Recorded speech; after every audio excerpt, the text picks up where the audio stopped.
There's a goal-filled evening in the Premier League. Ramos fires Real on top, Lazio slip up, and a transfer roundup all coming up in the next few minutes. As I'm your host, Matt Froelich, you are the Onefootballers, and this is the Daily News. So first off, to a manic-filled night of Premier League action where there were goals galore and none more so than at Old Trafford. In fact, there was one more goal at Anfield, but oh my God, Anthony Marcial bags a hat-trick. The first hat-trick of his senior career and the first Manchester United hat-trick in 7 years. There hasn't been one since Robin van Persie scored a hat-trick to basically seal Manchester United's 13th Premier League title. In fact, that was in Sir Alex Ferguson's last season as Manchester United manager. Anyway, what Anthony Marcial is doing is pretty spectacular, and it really puts to rest the claims that Manchester United need a striker. Since they sold Romelu Lukaku, there was always talk like, are they going to spend the 75 million they got for him? Do they need to reinvest in another striker? Is Greenwood old enough? Is Rashford good enough? Does he play out wide? Is Martial consistent enough? Well, bam. There he goes, answering the critics, and he is now up to 14 Premier League goals this season. And on top of this, United are making a real charge of the Champions League spots. Even Ole Gunnar Solskjaer came out and said that fourth isn't even their target, third is. And to me, it's aiming high, but for sure, they're in great form, so why not? I mean, the best thing about last night's win is that they beat Sheffield United, who are another Champions League chasing side, so effectively they killed two birds with one stone. But hot on their tails are Wolves, who managed a 1-0 victory over Bournemouth with that deadly duo of Adama Traore and Raul Jimenez doing the business for them again.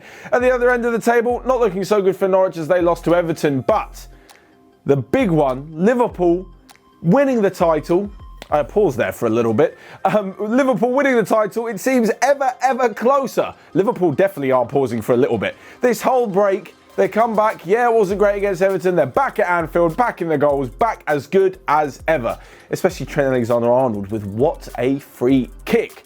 Anyway, Liverpool won 4-0 over Crystal Palace side, which, well, they didn't really show much, let's be honest with that. Certainly not a team that's capable of pushing the European places, despite the fact they're only a few points off the Europa League. What does this all mean? Well, it kind of means that the Premier League is going to plan. I spoke about it before. Every league came back and people were like, oh, is it going to make a difference? Is this going to happen? Is this going to happen because of the time they've had off? Players back from injury, this and that. It's pretty much gone to plan. Everything seems to have gone to form. I mean, unless Chelsea turn around and beat Manchester City in a few days' time, which would be unbelievable, then that's something very different. But apart from that, there haven't been too many shocks. But moving on, and actually talking of great free kicks from Trent, it wasn't the greatest free kick last night. There, I said it. That belongs to Sergio Ramos. And honestly, I think people should start putting more respect on Ramos. Like, don't get me wrong, I think that sometimes he's maybe a little bit of a dick, especially with his ridiculous red card record. But not only is he a top defender, but he's an unbelievable goal scorer. He's scored more goals throughout his career for Real Madrid than some strikers have across Europe. And when you think, oh yeah, it's just penalties, Matt, or he's scoring the odd tap in and, you know, some good headers from a corner. No. Last night, 20 yards out, he's taken the free kick off Gareth Bale, who's a known free kick taker, and curled it into the top corner. And my word, what a goal. Alongside this, Vinicius also scored for Real Madrid. It now sees them back on top against Barcelona. You probably thought, since all the shit we got last week for mentioning Barcelona and then Real Madrid, that I wouldn't talk about it. Absolutely wrong. I'm going to talk about it. You guys are going to go mad. And because I said Real Madrid did well and I didn't mention Barcelona, let's guess, I'm a massive Real Madrid fan now, am I? Anyway, moving on, and the other important thing about last night was that La Liga has a new youngest player ever. That came from Mallorca. Luca Romero came through the Mallorca Academy and came on, and when he got absolutely nailed by Karim Benzema. Oh, it was so funny. He had the ball with Benzema, just bam, straight into him. Anyway, that's kind of impressive, and it's actually really good that Mallorca feel comfortable enough in that position to give the 15-year-old a chance to play, and he's obviously doing something right. So away from the Premier League and away from La Liga and to Serie A, where now, even though there are 11 games left, a little bit of a gap has been created because Lazio, like I mentioned the other day, just didn't concentrate. I said that Lazio would have to be on top form if they're to chase down Juventus for the next 11 matches, and they went 2-0 up and then lost 3-2 to Atalanta. And in all honesty, Atalanta are a decent side, right? They're in the Champions League spot in fourth. They're the highest goal scorers in Serie A with now 77 goals. So you can't really begrudge Lazio for losing to them. It's just that that's like typical of the title race.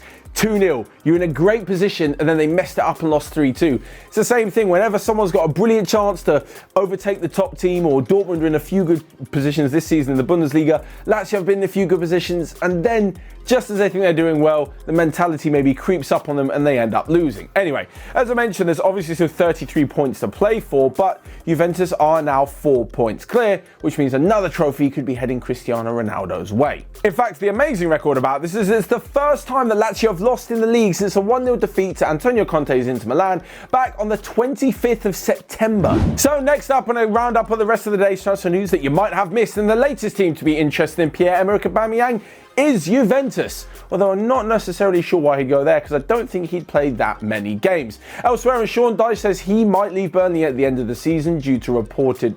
Wait.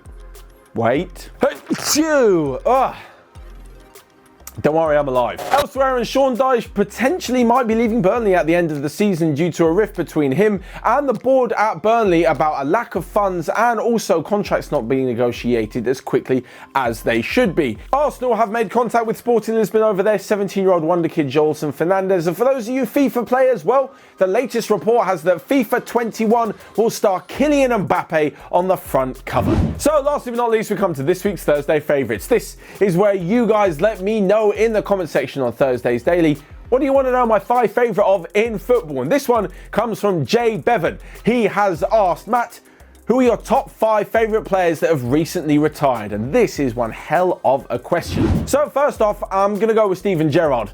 Like, yeah, he did play for a Premier League rival, but you just can't hate on someone that good. I love seeing Gerrard play. When he smashed him in the top corner, it's absolutely brilliant. It's a shame he did retire, but it's kind of good that he is now back in football with Rangers. I'm really interested to see what he'll do as manager there, and I've no doubt that he'll one day be managing Liverpool as well. Next up on the list, and it's another midfielder. You can kind of see where this list is going to go, and it's Xavi.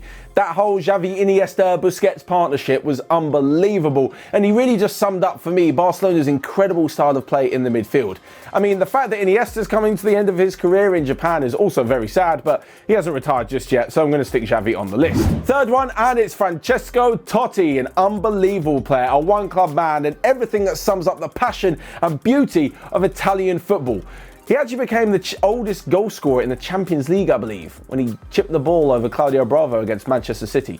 What an incredible finish. Anyway, yeah, he just really sums up everything for me personally that I love about Serie A, and it's a real shame that he's retired, although he did end at 40 years old. Second on the list, and it's Paul Scholes. Now, little bit older, I believe he retired maybe 6 years ago, but still one of the best passers of the football I think I've ever seen. There were people like Zidane and Pep Guardiola saying if they could have played alongside or side one midfielder in their whole career, it would have been Paul Scholes.